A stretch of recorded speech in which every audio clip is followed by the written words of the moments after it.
Hello everyone, this is Ayushi Lave. Today we are discussing about biochemistry और biochemistry में हम आज सबसे पहले पढ़ेंगे कार्बोहाइड्रेट्स। और एक पहले एक ब्रीफ रिवीजन दे देती एक ब्रीफ वो दे देती हूँ मैं कि हम क्या क्या कवर करेंगे इस टॉपिक में। ठीक है। बायोकेमिस्ट्री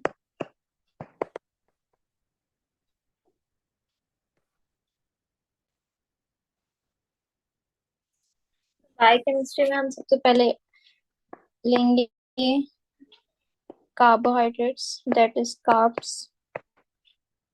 नेक्स्ट हम लेंगे प्रोटीन एंड अमाइनो एसिड्स।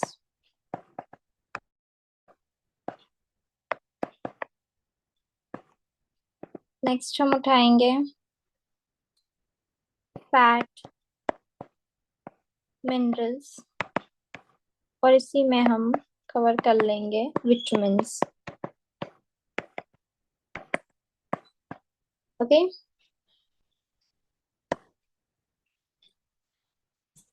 तो हम स्टार्ट करते हैं कार्बोहाइड्रेट से। इसमें अगर हम देखेंगे तो सबसे पहले हम पढ़ेंगे इसके डेफिनेशन, फैक्ट्स, टाइप्स, फिर इसका स्ट्रक्चर। इसके स्ट्रक्चर पे हम ओनली बात करेंगे, ठीक है। पूरा डिटेल में नहीं पढ़ेंगे क्योंकि इससे पे से क्वेश्चंस नहीं आते। देन हम पढ़ेंगे इसके फैक्ट्स। ये सब चीजें इनमें भी कवर करेंगे। और इन तीनों में कुछ कुछ डिसीजेस होती है वो भी हम इसमें कवर करेंगे। ओके। तो हम स्टार्ट करते हैं कार्बोहाइड्रेट से।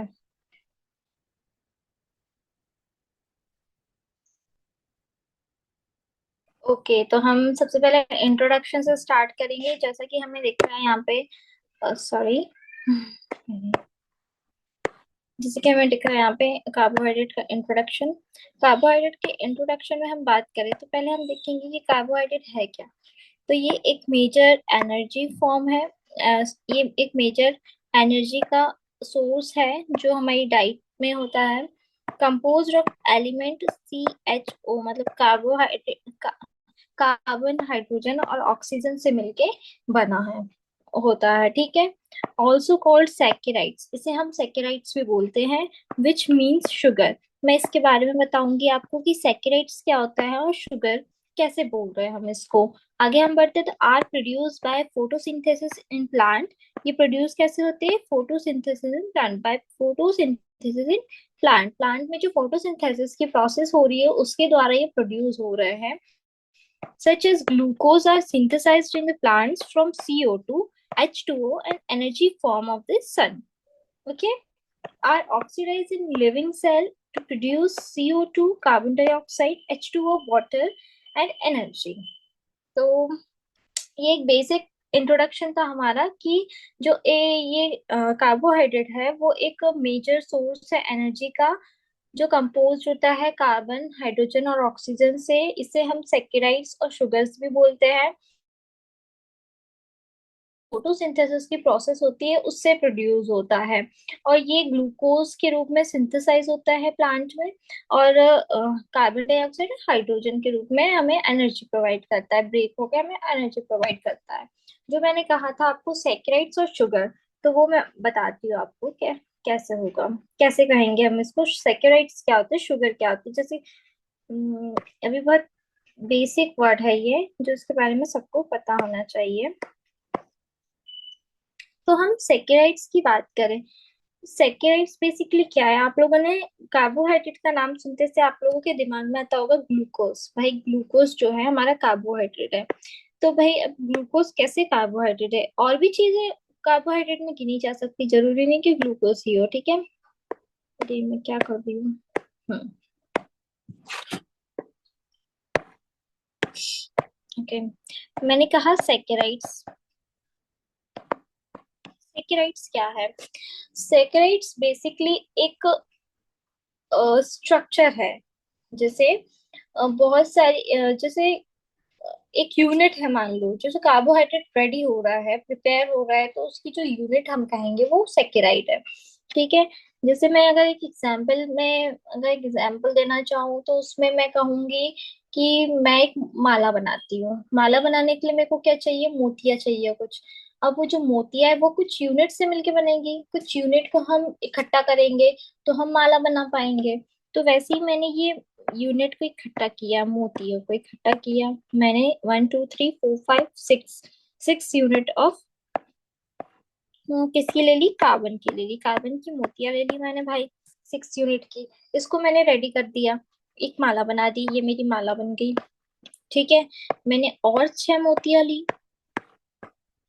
कार्बन की, और मैंने एक और माला बना दी। ठीक है, जब मैंने ये माला प्रिपेयर की थी पहली वाली, तो मुझे मैंने कितनी मोतियां ली, 6 मोतियां ली, उससे मिलके एक माला बना दी। मतलब मैंने जो एक माला बनाई, ये एक माला एक सैकेराइट है। जो मैंने दूसरी माला प्रिपेयर की, वो दूसरी माला दूसरी सैकेराइट है ना। तो ये एक हो गई, मतलब कुछ यूनिट से मिलके, कुछ कार्बन की यूनिट से मिलकर जो एक स्ट्रक्चर रेडी किया हमने, उसको हमने एक सैकेराइड बोल दिया। अब वो जरूरी नहीं भाई मैंने 6 ली तो हमेशा 6 मोतियों की माला ही सैकेराइड होगी, मतलब 6 कार्बन की स्ट्रक्चर ही सैकेराइड होगा, ऐसा नहीं है। अगर हम 5 कार्बन का स्ट्रक्चर ले रहे हैं तो वो भी एक सैकेराइड हो सकता है। अगर हम 3 कार्बन का स्ट्रक्चर ले रहे हैं वो भी एक सैकेराइड हो सकता है, पर होना किसी एक स्ट्रक्चर से वो बाइंड होना चाहिए, एक ही स्ट्रक्चर बनाना चाहिए, है ना।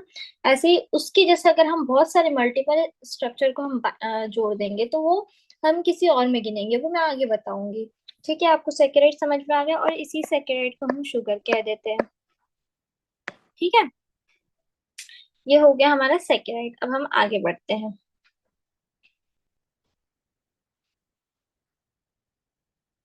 अब हम देखेंगे कि कार्बोहाइड्रेट कितने टाइप के होते हैं। जैसे कि यहाँ पे दिख रहा है हमारे पास, कार्बोहाइड्रेट बेसिकली 3 टाइप के दिख रहे हैं। कहीं कहीं पे 4 बता देते हैं, जो डाइसेकेराइड होता है उसको भी अलग से बताते हैं। तो मैंने क्या ये वाला डायग्राम लिया है जिसमें इन्हें 3 टाइप के बताया। ऐसा कोई पूछते नहीं है कि भाई कार्बोहाइड्रेट कितने टाइप के होते हैं, वो तो जनरल डिफाइन करने के लिए मोनोसेकेराइड, डाइसेकेराइड, ओलिगोसेकेराइड, पॉलीसेकेराइड को कभी कभी अलग बता देते हैं, कभी साथ में बता देते हैं। तो जहाँ यहाँ पे मैंने ये डायग्राम दिया है, इसमें जैसा बताया है, जैसे इनने ये 3 टाइप बता है, एक है मोनोसेकेराइड, एक है ऑलिगोसेकेराइड, एक है पॉलीसेकेराइड। जो मोनोसेकेराइड है, मोनोसेकेराइड को इनने कार्बन नंबर के बेसिस पे इनने मोनोसेकेराइड को डिफाइन किया है। जैसे मैंने आपको बताया था, सेकेराइड मतलब बताई थी मैंने आपको कि कार्बन की यूनिट, सॉरी, कार्बन से मिलकर जो एक स्ट्रक्चर बन रहा है उसको मैंने सेकेराइड बोल दिया था। अब भाई मोनोसेकेराइड मतलब, मोनो मतलब समझ रहे हो आप, सिंगल, मोनो मतलब सिंगल सेकेराइड, है ना। सिंगल सेकेराइड मैंने कैसे, एक माला को मैंने सिंगल सेकेराइड बोला था, वही 2 माला बना देती मैं तो वो मैं डाई सेकेराइड बोल देती। वही मैं 2 से 9 माला बना देती, वो मैं ओलिगो सेकेराइड बोल देती। और अगर मैं 9 से ज्यादा बना देती या 10 से ज्यादा बना देती, मैं उसको बोल देती भाई पॉलीसेकेराइड है। अब सेकेराइड जब भी मैं बोलूंगी, आप वो माला को इमेजिन करना। वो माला, जो सिंगल माला है उसको मैंने एक सेकेराइड बोला है, डबल माला को 2 सेकेराइड बोला है। बस एक माला याद रखना आप कि उसमें बहुत सारी कार्बन की यूनिट है, अब वो नंबर ऑफ कार्बन पे डिपेंड करता है कि कितने कार्बन है। तो मोनोसेकेराइड में मैंने ये नंबर ऑफ कार्बन के बेसिस पे इसको डिवाइड किया है। जब मैंने ट्रायोस बोला है तो मैं इसमें 3 कार्बन ले रही हूँ। जब मैंने टेट्रोस बोला इसमें मैं 4 कार्बन ले रही हूँ। जब मैंने पेंटोस बोला है तो मैं इसमें 5 कार्बन ले रही हूँ। और जब मैंने हेक्सोस बोला है मैं इसमें 6 कार्बन ले रही हूँ। और जब मैंने हेप्टोस बोला है इसमें मैं 7 कार्बन ले रही हूँ। मतलब ये हमारी भाई 7 कार्बन की एक सेकेराइड है। हमारी ये हेक्सोस जो है वो 6 कार्बन की एक सेकेराइड है। जो हमारी पेंटोस है वो 5 कार्बन की सेकेराइड है। जो मेरी टेट्रोस है और ट्रायोस है वो 3 और 4 कार्बन की सेकेराइड है। ये कुछ इसके एग्जाम्पल्स दिए हैं जो आते तो नहीं है, बट मैं बताती हूँ कौन कौन से इम्पोर्टेंट है। अगर हम इम्पोर्टेंट की बात करें तो ग्लिसरॉल डिहाइड्रोक्सी एसीटोन, ये ट्रायोस का एग्जाम्पल है, बट ये इम्पोर्टेंट नहीं है, ये नहीं आता है। ठीक है, अगर हम बात करें टेट्रोस की तो इरिथ्रोस, थ्रियोस नहीं आता है। पेंटोस की बात करें तो राइबोस डीऑक्सी राइबोस, ये बहुत इंपॉर्टेंट है, ये हम पढ़ेंगे। इसको हम पढ़ेंगे डीएनए आरएनए में। जो आरएनए डीएनए कंपोज होता है, बनता है जिस यूनिट से, सब यूनिट से, वो राइबोसोम और डीऑक्सी राइबोसोम की यूनिट होती है। जैसे हम बोलते हैं ना, आरएनए का फुल फॉर्म क्या होता है, राइबो न्यूक्लिक एसिड, और डीएनए का डीऑक्सी राइबो न्यूक्लिक एसिड, तो वो यहीं से मिलके बनता है। इसलिए मैं बोल रही हूँ ये इंपॉर्टेंट है, पेंटोज शुगर राइबोस और डीऑक्सी राइबोस, ये आप याद कर लीजिएगा, ये बहुत इंपॉर्टेंट है। ठीक है, ये वाली ना, ये इंपॉर्टेंट है।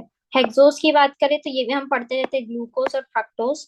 और हेप्टोज की बात है, स्यूडो हेप्टोज, ये नहीं आएगी। ठीक है, एक तो आप हेक्सोस शुगर याद कर लो, एक आप पेंटोज शुगर याद कर लो, ये दो बहुत इंपॉर्टेंट है। ठीक है, आगे हम बढ़ते हैं ओलिगोसेकेराइड की तरफ। तो ओलिगोसेकेराइड में हमने चार भाग में बांटा है इसे, डाइसेकेराइड, ट्राइसेकेराइड, टेट्रासेकेराइड और पेंटासेकेराइड। एक इसका मैं बेसिक डायग्राम बताती हूँ आपको, जिसमें आपको पता चलेगा कि कितनी यूनिट को हम लेते। ये एक डायग्राम है जिसमें मुझे सिर्फ छोटी मोटी बातें बतानी है, बहुत बेसिक डायग्राम है। इसमें मोनोसेकेराइड में हमने लिया one molecule, one sugar molecule लिया है। इसमें डाइसेकेराइड में हमने टू शुगर मॉलिक्यूल लिया है, मतलब वो जो मैंने सेकेराइड थे वो दो सेकेराइड से मिलके बनाया है। ओलिगोसेकेराइड में मैंने 2 to 10 लिया है, और इसमें पॉलीसेकेराइड में मैंने 10 से ज्यादा सेकेराइड्स लिए हैं। तो ये याद रखना कि किसके बेसिस पे हमने क्या बना है, मोनोसेकेराइड, डाइसेकेराइड, ओलिगोसेकेराइड और पॉलीसेकेराइड शुगर मॉलिक्यूल के बेसिस पे। ओके, तो हम वापस इस पे आ जाते हैं। हमने यहाँ तक कर लिया था डाइसेकेराइड तक।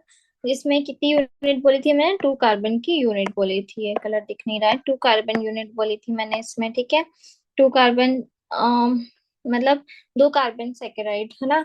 ट्राइसेकेराइड मतलब दो से मैंने, जब ये ओलिगोसेकेराइड में हम मूव करते हैं, हम कभी कभी अलग गिनते हैं, तो इसमें 3, 4 और 5 सेकेराइड्स की ओलिगो वो बना दिया, स्ट्रक्चर बना दिया। ओके, ट्राइसेकेराइड, टेट्रासेकेराइड, पेंटोसेकेराइड, इसके एग्जांपल्स बिल्कुल नहीं याद करने, ये नहीं आते हैं। एक आता है ये डाइसेकेराइड का आ जाता है माल्टोज और सुक्रोज, जो कार्बन या गैलेक्टोज, सॉरी ग्लूकोज गैलेक्टोज, इनसे मिलके बनता है। जो ग्लूकोज है या ग्लूकोज फ्रक्टोज मिलके सुक्रोज बन जाता है। माल्टोज की बात करें तो हम ग्लूकोज ग्लूकोज मिलके बनता है। और एक और आता है लैक्टोज, जो ग्लूकोज और गैलेक्टोज मिलके बनता है। तो दो सेकेराइड की यूनिट से मिलके ये एक नया सेकेराइड बनता है, डाइसेकेराइड।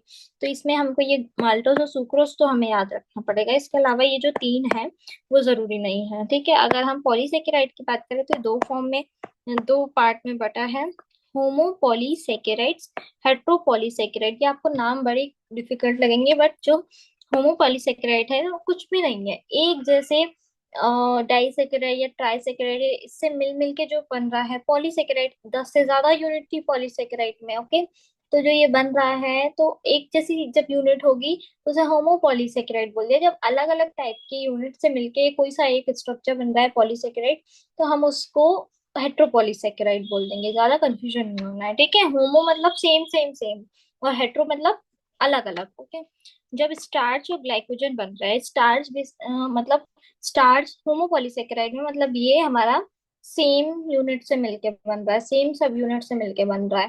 ठीक है, और यूनिट कितनी होगी, 10, मोर देन 10 होगी, जब भी वो पॉलीसेकेराइड में वो इंक्लूड होगा। ओके, हेट्रोपॉलीसेकेराइड में हेपारिन और पैक्टिन आएगा। मैं हूँ इसलिए यहाँ दिख नहीं रहा है ना, मैं अपने आप को ऊपर कर लेती हूँ ना। हम्म, ठीक है, हेपारिन और पैक्टिन आएगा हेट्रोपॉलीसेकेराइड में, और होमोपॉलीसेकेराइड में स्टार्च और ग्लाइकोजन आएगा। ठीक है, आगे बढ़ते हैं हम। ये सब क्लियर है, मोनोसेकेराइड, डाइसेकेराइड, ओलिगोसेकेराइड और पॉलीसेकेराइड।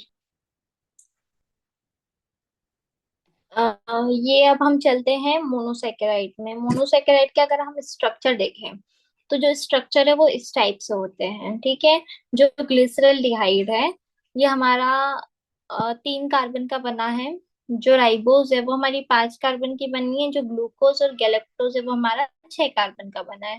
वहीं अगर हम कीटोज में देखें तो जो डाइहाइड्रोक्सी एसीटोन है वो हमारा 3 कार्बन का बना है। रिबुलोज है जो हमारा 5 कार्बन का बना है, और जो फ्रक्टोज है वो हमारा 6 कार्बन का बना है। अब आप कह रहे होंगे मैम ये एल्डोज और कीटोज क्या है, देखिए एल्डोज और कीटोज आप ये केमिस्ट्री में पढ़ेंगे, चूंकि हम बायोकेमिस्ट्री पढ़ रहे हैं तो मैं थोड़ा सा बायो से रिलेट करके आपको केमिस्ट्री पढ़ाई देती हूँ, है ना।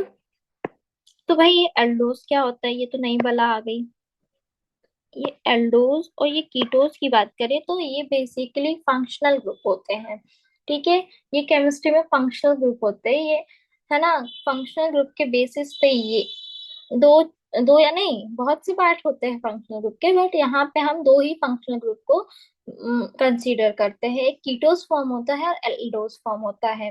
बायोकेमिस्ट्री में जो हम फंक्शनल ग्रुप कंसीडर कर रहे हैं शुगर के लिए, है ना, कार्बन के बेसिस पे, वो हम दो ही कर रहे हैं, कीटोस फॉर्म और एक एल्डोस फॉर्म। जो कीटोस फॉर्म होती है उसमें हम कीटोस का हम फंक्शनल ग्रुप लगाते हैं C डबल बॉन्ड O, और जो एल्डोस शुगर होती है वो हम एल्डोस का फंक्शनल ग्रुप CHO लगाते हैं, ठीक है।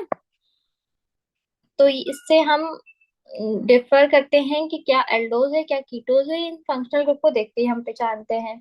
तो जब हमारा ग्लिसरॉल्डिहाइड एल्डोज में आ रहा है तो एल्डिहाइड एल्डिहाइड है, एक तरह से ग्लिसरॉल है।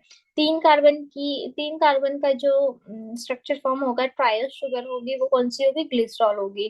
पर जब ग्लिसरॉल एल्डोज शुगर से वो करेगा, एल्डिहाइड बनाएगा तो ग्लिसरॉल्डिहाइड, और जब वो कीटोन बनाएगा तो डाई हाइड्रोक्सी एसीटोन हो जाएगा, ओके।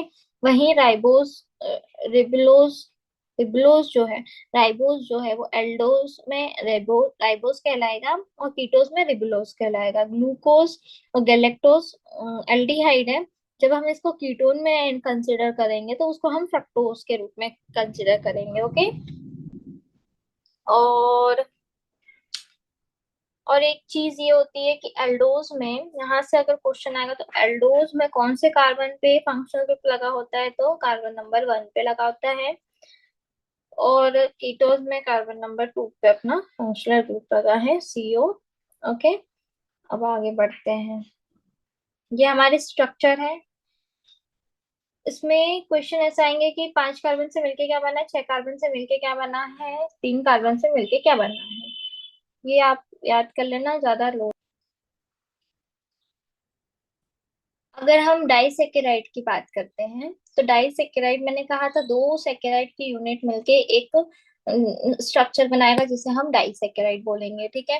तो जो हमारा यहाँ पे मैंने दो तीन बताया था आपको, एक माल्टोस बताया था, एक सुक्रोज बताया था और एक लैक्टोज बताया था, ठीक है। एक मैंने माल्टोस बताया था, सुक्रोज बताया था, एक लैक्टोज बताया था। मैंने माल्टोस कहा था ग्लूकोज और ग्लूकोज मिलके माल्टोस बनता है, मतलब जो एक 6 कार्बन की एक माला,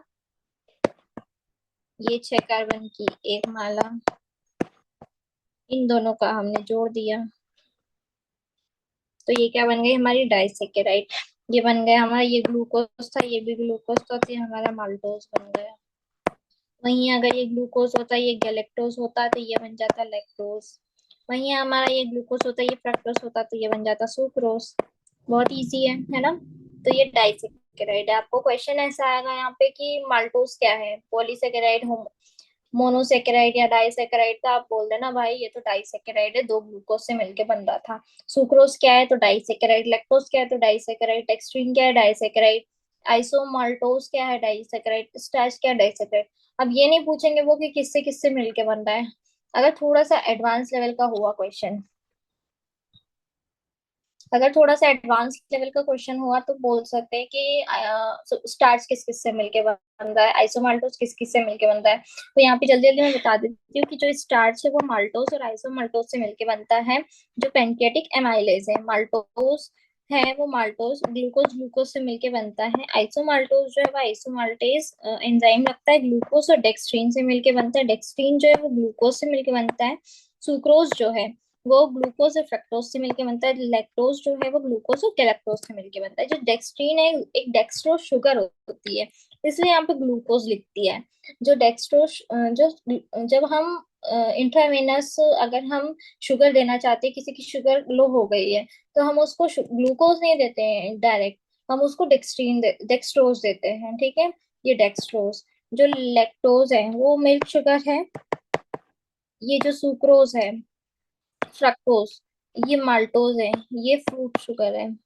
और ये सुक्रोज है, ये टेबल शुगर है, ठीक है। ये याद रखना। जो सुक्रोज है वो टेबल शुगर है, लैक्टोज है वो मिल्क शुगर है, और जो माल्टोज है वो हमारा फ्रूट शुगर है। ठीक है। ओके, आगे बढ़। एक ये बहुत अच्छा डायग्राम है, इसमें सब कुछ एक ही बार में कवर हो जाएगा। आप लोग देखिए, ये मोनोसेकेराइड है जो एक ही सिंगल यूनिट से मिलके, सिंगल सेकेराइड है जो मल्टीपल कार्बन से मिलके बना है। इसमें 6 कार्बन है, इसमें 5 कार्बन है, उसमें 6 कार्बन है। मैंने बताया था ग्लूकोज में 6 कार्बन होते हैं, फ्रक्टोज में 5 कार्बन, गैलेक्टोज में 5 कार्बन से मिलके बना है। ये हमारे डाइसेकेराइड्स हैं जो दो साइकेराइड से मिलके बने हैं। सुक्रोज मैंने बोला था ग्लूकोज फ्रक्टोज से मिलके, और लैक्टोज जो है गैलेक्टोज ग्लूकोज से मिलके बना है। अब ये हमारे पॉलीसेकेराइड्स है, ये हमारे क्या है भाई, पॉलीसेकेराइड्स, जो हमारी सेम कार्बन की सब यूनिट से मिलके बने हैं, जो 10 या 10 से ज्यादा होगी। यहाँ पे तो 4 बताइए, पर ऐसे ही मल्टीपल होगी। ठीक है, एन लिख देंगे, इसे मल्टीपल होगी। जो सेल्यूलोज है, स्टार्च है, और ग्लाइकोजन, ये हमारे पॉलीसेकेराइड होते हैं, आपको याद रखना है। ठीक है, इस पे क्वेश्चन आता है। यहीं से एक अब हम लास्ट पॉलीसेकेराइड पढ़ लेते हैं और इसे वाइंड अप करते हैं। Polysaccharide are large molecule of monosaccharide, ये मैंने बता दिया, that are connected to each other through their anomeric carbon. ये आ सकता है कि किसके थ्रू ये कनेक्ट होकर और पॉलीसेकेराइड बनाते हैं, तो anomeric carbon. There are two type of polysaccharide, ये दो तरह के पॉलीसेकेराइड होते हैं, एक स्टोरेज पॉलीसेकेराइड और एक स्ट्रक्चरल पॉलीसेकेराइड। जो स्टोरेज पॉलीसेकेराइड होते हैं, बेसिकली हम जब खाना खा रहे हैं तो हमको ग्लूकोज मिल रहा है एनर्जी के लिए। तो जब हम दिन भर तो खाना नहीं खाते रहते हैं, हम कभी कभार ही खाना खाते हैं, मतलब सुबह खाते हैं लंच, लंच करते फिर डिनर करते हैं। और जब हमको एनर्जी की रिक्वायरमेंट तो पूरा दिन है भाई, तो पूरा दिन हम एनर्जी कैसे लेंगे, तो वही स्टोरेज पॉलीसेकेराइड होते हैं, वो स्टोर हो जाते हैं हमारी बॉडी में।